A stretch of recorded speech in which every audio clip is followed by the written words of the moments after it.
दोस्तों, अगर आपका एज फैक्टर है, अगर आपकी एजुकेशन में गैप हो, अगर आपके वर्क एक्सपीरियंस में गैप हो, अगर आपको कोई लैंग्वेज ना आती हो, बस इंग्लिश बेसिक आती हो, देखो मैं प्रैक्टिकल आधार पे फैक्ट पे बता रहा हूँ। आपके पास में एक स्पेसिफिक बजट होना चाहिए। जब आप मेरे से कॉल पे बात करेंगे तो मैं आपको अच्छे से बताऊंगा और आपका विदेश जाना पॉसिबल है। पोलैंड एक ऐसी कंट्री है जो आपको वीज़ा देगी। मैंने पहले भी बोला था और आज भी बोल रहा हूँ, पोलैंड ही ऐसी कंट्री है जो आपकी ज़िंदगी बनाएगी। वहाँ जाके आपके फ्यूचर का निर्माण होगा सही तरीके से और आगे जाके आप अपने भविष्य के अंदर आप वहाँ पे बिजनेस बना के अपनी परमानेंट रेजिडेंसी तक अप्लाई कर पाओगे अगर आप सारी रिक्वायरमेंट मीट करते हो। दोस्तों, जानते हैं कि फ्रेशर्स को क्यों पोलैंड वीज़ा देगा, क्यों पोलैंड फ्रेशर्स को वीज़ा दे सकता है और आप कैसे जा सकते हो। मैं आपको इस वीडियो के अंदर प्रॉपर तरीके से एक्सप्लेन करूंगा और आपको समझ में आ जाएगी मेरी बात। वीडियो को लाइक करके सब्सक्राइब जरूर करना है। जानकारी आपने शेयर करनी किसी मेरे दोस्त के साथ में जो अप्लाई करना चाह रहा हो मेरे साथ में, उसको यहां पे क्लिक करके मेरे साथ में एक कंसल्टेशन बनानी होगी जिसके अंदर उसको जूम ऐप डाउनलोड कर लेना है और मैं ही प्रोफेशनली आके मीटिंग करूंगा आपके साथ में। इंडिविजुअल टू इंडिविजुअल केसेस के ऊपर बात करेंगे दोस्तों। इसके अलावा यहां पे क्लिक करके आप मेरे फेसबुक के पेज को फॉलो कर सकते हैं जहां पर मैं निरंतर वीडियोस डालता रहता हूं। Thank you very much. मैं ये जानकारी आपको प्रैक्टिकल ग्राउंड्स पे दूंगा दोस्तों। आप ना कभी पोलैंड का बॉर्डर देखना, जैसे अब मैं दिखा रहा हूं आपको, तो ना जर्मनी के साथ में इसका मेन बॉर्डर पूरा का पूरा जो है लैंड बॉर्डर कनेक्टेड है। अब इसका बड़ा फायदा होता है। पॉइंट नंबर 1 है कि यूरोपियन यूनियन की फ्रीडम ऑफ मूवमेंट के अंदर, यानी कि अगर आपके पास में एक यूरोप का पासपोर्ट है किसी एक कंट्री का, फॉर एन एग्जाम्पल अगर आपके पास में फ्रांस का पासपोर्ट है मान लो, तो फ्रांस के पासपोर्ट पे आप, जो कि ईयू कंट्री है, यूरोपियन यूनियन में आती है और शेंगन का मेंबर भी है, तो वो जो है व्यक्ति किसी भी कंट्री के अंदर जाके काम कर सकता है और रह सकता है, जस्ट लाइक के वो दूसरी कंट्री भी उसी की कंट्री है। ऐसे होता है नियम। तो जर्मनी और पोलैंड का सिस्टम इसीलिए काफ़ी इजी है आपस में, क्योंकि फ्री ट्रेड एग्रीमेंट और ईयू के तहत फ्रीडम ऑफ मूवमेंट है, जिसके अंदर लोग आवाजाही कर सकते हैं और रहने के लिए आ जा सकते हैं। वहाँ पे भी रह सकते हैं, वहाँ पे भी दूसरी साइड भी रह सकते हैं और साथ में कुछ भी काम कर सकते हैं, जितना मर्जी समय रहना चाहे रह सकते हैं और वहाँ की नागरिकता भी ले सकते हैं, क्योंकि उससे कोई फर्क नहीं पड़ता, क्योंकि वो कंट्री का जो लॉ है वो दोनों के लिए सेम ही रहेगा। तो अब बेसिकली क्या है कि जर्मनी की जितनी भी इंडस्ट्रीज हैं बड़ी बड़ी, जैसे कि कार मैन्युफैक्चरिंग की, ऑटोमोबाइल इंडस्ट्री बड़ी ज़बरदस्त है जर्मनी। जितनी भी आप गाड़ियाँ देखते हो ना, ऑडी, मर्सिडीज वगैरह, सब जर्मनी में बनती हैं। अगर आपको पता ना हो BMW वगैरह के बारे में, तो ये जर्मनी में बनती हैं सारी की सारी, मतलब जर्मनी की ब्रांड है। मैं बनती जो है वो एक्चुअल में पोलैंड में, क्योंकि पोलैंड के अंदर इनकी स्पेयर पार्ट की मैन्युफैक्चरिंग होती है और मेन गोदाम के अंदर ये ट्रांसपोर्ट किया जाता है। छोटा मोटा जो काम होता है सारा का सारा पोलैंड के अंदर, बड़ा ऑपरेशन होता है, छोटा मोटा जो काम होता है वो जर्मनी में आके होता है और उनकी फिक्सेशन वहाँ पे होती है, असेंबलिंग, और उसके बाद में उनको रेडी किया जाता है सेल परचेज के लिए। अब ऐसे ही बहुत सारी चीज़ें होती हैं, जैसे कि मीट प्रोडक्शन फैक्ट्री हो गई या फिर कोई भी तरीके की सप्लाई चेन हो गई, उसका जो लिंक है वो पूरा पोलैंड से है। Reason Bing, point number 1, Poland के अंदर दोस्तों चलता है PLN, पॉलिश ज़ोल्टी। जो पॉलिश ज़ोल्टी है उसकी जो कीमत है वो तकरीबन 25 या 26 रुपये है इंडिया के रुपए के मुकाबले। एक PLN 25-26 रुपये का पड़ता है तकरीबन। एज ऑफ नाउ थोड़ा रेट चेंज भी हो सकता है, तो आप चेक कर लीजिएगा।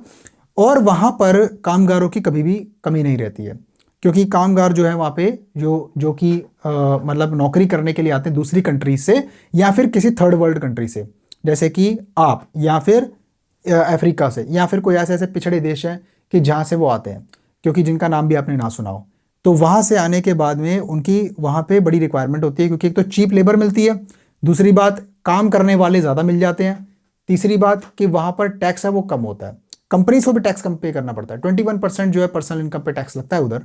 और साथ में हेल्थ और मेडिकल जो भी आपकी फैसिलिटी होती है ना, काफ़ी फैंटास्टिक होती है। और इस सबसे बड़ी मैन्युफैक्चरिंग इंडस्ट्री की वजह से आपको पोलैंड वीज़ा देता है, क्योंकि अगर आपका सब कुछ सही है, जेन्युइनली आपको जॉब ऑफर हुई है, जेन्युइनली आपका एम्प्लॉयर आपको हायर कर रहा है और गारंटी दे रहा है, आपको जॉब मिलेगी, आपको वीज़ा भी मिलेगा, आप जाके वहाँ पर काम करोगे।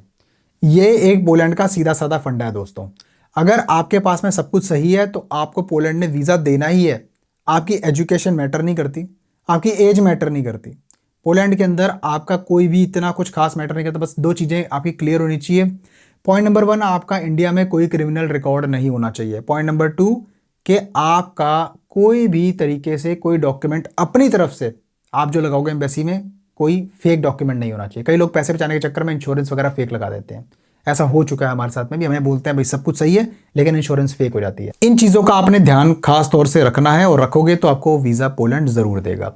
आप मेरे से पूछते रहते हो ना हरी भाई बेस्ट कंट्री कौन सी है, ऐसे लोगों के लिए बेस्ट कंट्री पोलैंड है। अब फैमिली वाले भाई वहां जाने के बाद में फैमिली रियूनिफिकेशन प्रोसीजर आराम से स्टार्ट कर सकते हैं।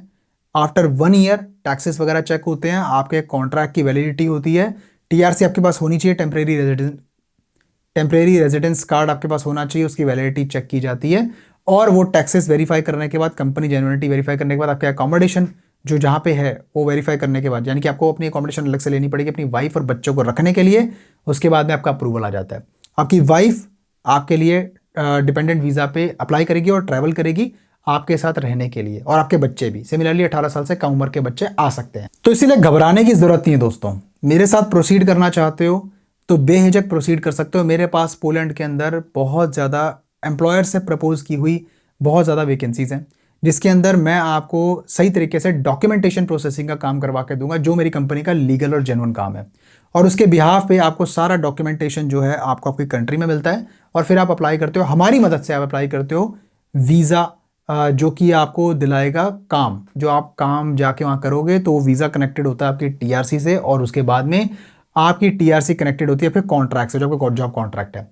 कुछ टाइम काम करो दोस्तों, उसके बाद अप्लाई करो परमानेंट रेजिडेंसी, और अपने बच्चों के भविष्य को भाई सफल बनाओ। वहाँ पे रहकर कुछ नहीं होना आपका। आज की डेट के अंदर अगर आपकी 2 लाख रुपए भी सैलरी इंडिया के अंदर है ना, देखो जो तो खुश है भाई, अच्छी बात है, खुश है, उसको नहीं पता, उसने कोई विदेश देखा ही नहीं। लेकिन जिसको प्रैक्टिकल रियलिटी जाननी है ना, बस मेरे कहने से एक बार टूरिस्ट वीज़ा लगवा के भाई, एक बार भाई 2 लाख रुपए वाली सैलरी को आराम से टूरिस्ट वीज़ा मिल जाता है। शेंगेन वीज़ा लगवाओ एक बार भाई, एक बार घूम के आना। वीडियो में देखने में और रियलिटी में ज़मीन आसमान का फ़र्क होता है। एक बार देख के आओगे ना भाई, आपका आने का मन नहीं करेगा। रियलिटी तब पता लगेगी, आंखें तब खुलेंगी आपकी कि हाँ भाई मैं कहाँ रह रहा हूँ। एक पीछे यूट्यूबर की वीडियो देख रहा था मैं, ठीक है, ये मैं नहीं बोल रहा हूँ, वो यूट्यूबर ये बोल रहा कि भाई मैं बाहर घूम के आता हूँ ना तो मेरे को इंडिया ऐसा लगता है कि स्कैम है, क्योंकि भाई जो इंफ्रा अपने इंडिया के अंदर है ना, बिल्डिंगें ढहने को हो रही हैं और सिस्टम पूरा कोलैप्स हो रहा है। आप ये चीज़ देखो विदेश के अंदर, एक बार जाके किसी भी कंट्री में चले जाना, बढ़िया कंट्री में जिसके पासपोर्ट की एक वैल्यू होती है, भाई मैं बता रहा हूँ आपको, आपकी ज़िंदगी बन जाएगी। इसीलिए दोस्तों पोलैंड में अप्लाई कर लो, फैंटास्टिक ऑप्शन आपके लिए मैं लेके आ चुका हूँ, और काफ़ी मैं इसकी वीडियोस काफ़ी डालता रहता हूँ, क्योंकि मुझे पता है कि इंडिया में जो आदमी है, या तो वो काम कर भी रहा है ना, कोई सा काम आता भी है, तो उसको एक्सपीरियंस सर्टिफिकेट लेटर वगैरह कुछ नहीं मिलेगा, तो टेंशन की बात नहीं है। मेरे लिए आपको काम आना चाहिए बस। अगर काम नहीं आता तो काम सिखाया जाएगा, करने की इच्छा होनी चाहिए, और आपके साथ में प्रॉपर एक कमिटमेंट होगी कि आपको उस एम्प्लॉयर के साथ में सर्टेन पीरियड ऑफ टाइम तक काम करना पड़ेगा, क्योंकि दोस्तों इससे हमारी रेपुटेशन खराब होती है। ठीक है, बाकी किसी भाई ने अप्लाई करना हो तो मेरे साथ में पहले एक कंसल्टेशन लेकर बात कर सकता है, जिसका लिंक मैंने नीचे कमेंट्स में डाल दिए, पिन कर दिया, क्लिक करके दिन सेलेक्ट करके आप कॉल बना सकते हैं, और मैं ही आऊँगा और आपसे बात करूँगा। और मैं मिलता हूँ आपको फिर किसी और शानदार कंटेंट में, तब तक के लिए नमस्कार।